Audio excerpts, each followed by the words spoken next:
Ben Stiller was nowhere to be found, it was a very special night at the museum here at the Stillwater History Museum.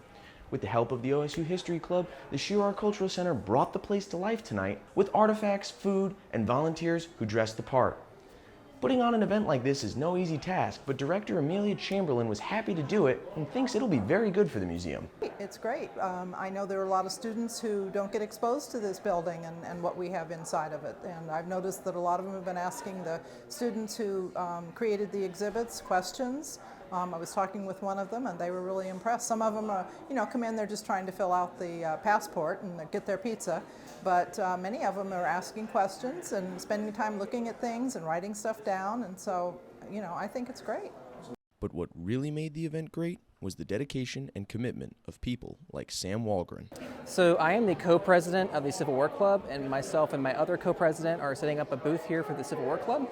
Pretty much just kind of having some interactive living history kind of displays. You see I'm dressed up as a Union soldier in living history garb, and it kind of helping the students get involved with the museum and just having a fun night here at the museum. And one of the best ways to get students involved, according to Sam, is the artifacts that he brings with him.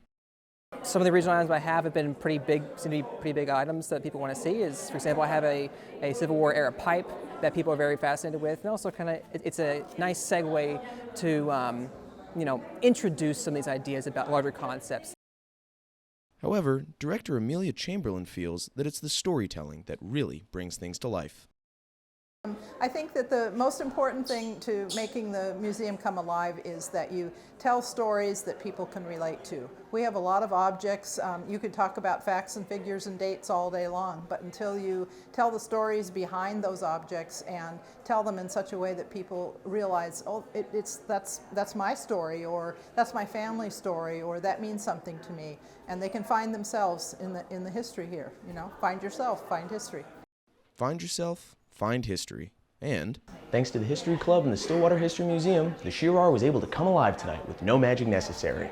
And while some came for extra credit and some came for free pizza, everyone had a great time and learned a little bit more about the history of Stillwater. Reporting from the Stillwater History Museum at the SUAB, Tyler Tripodi, Ocala TV.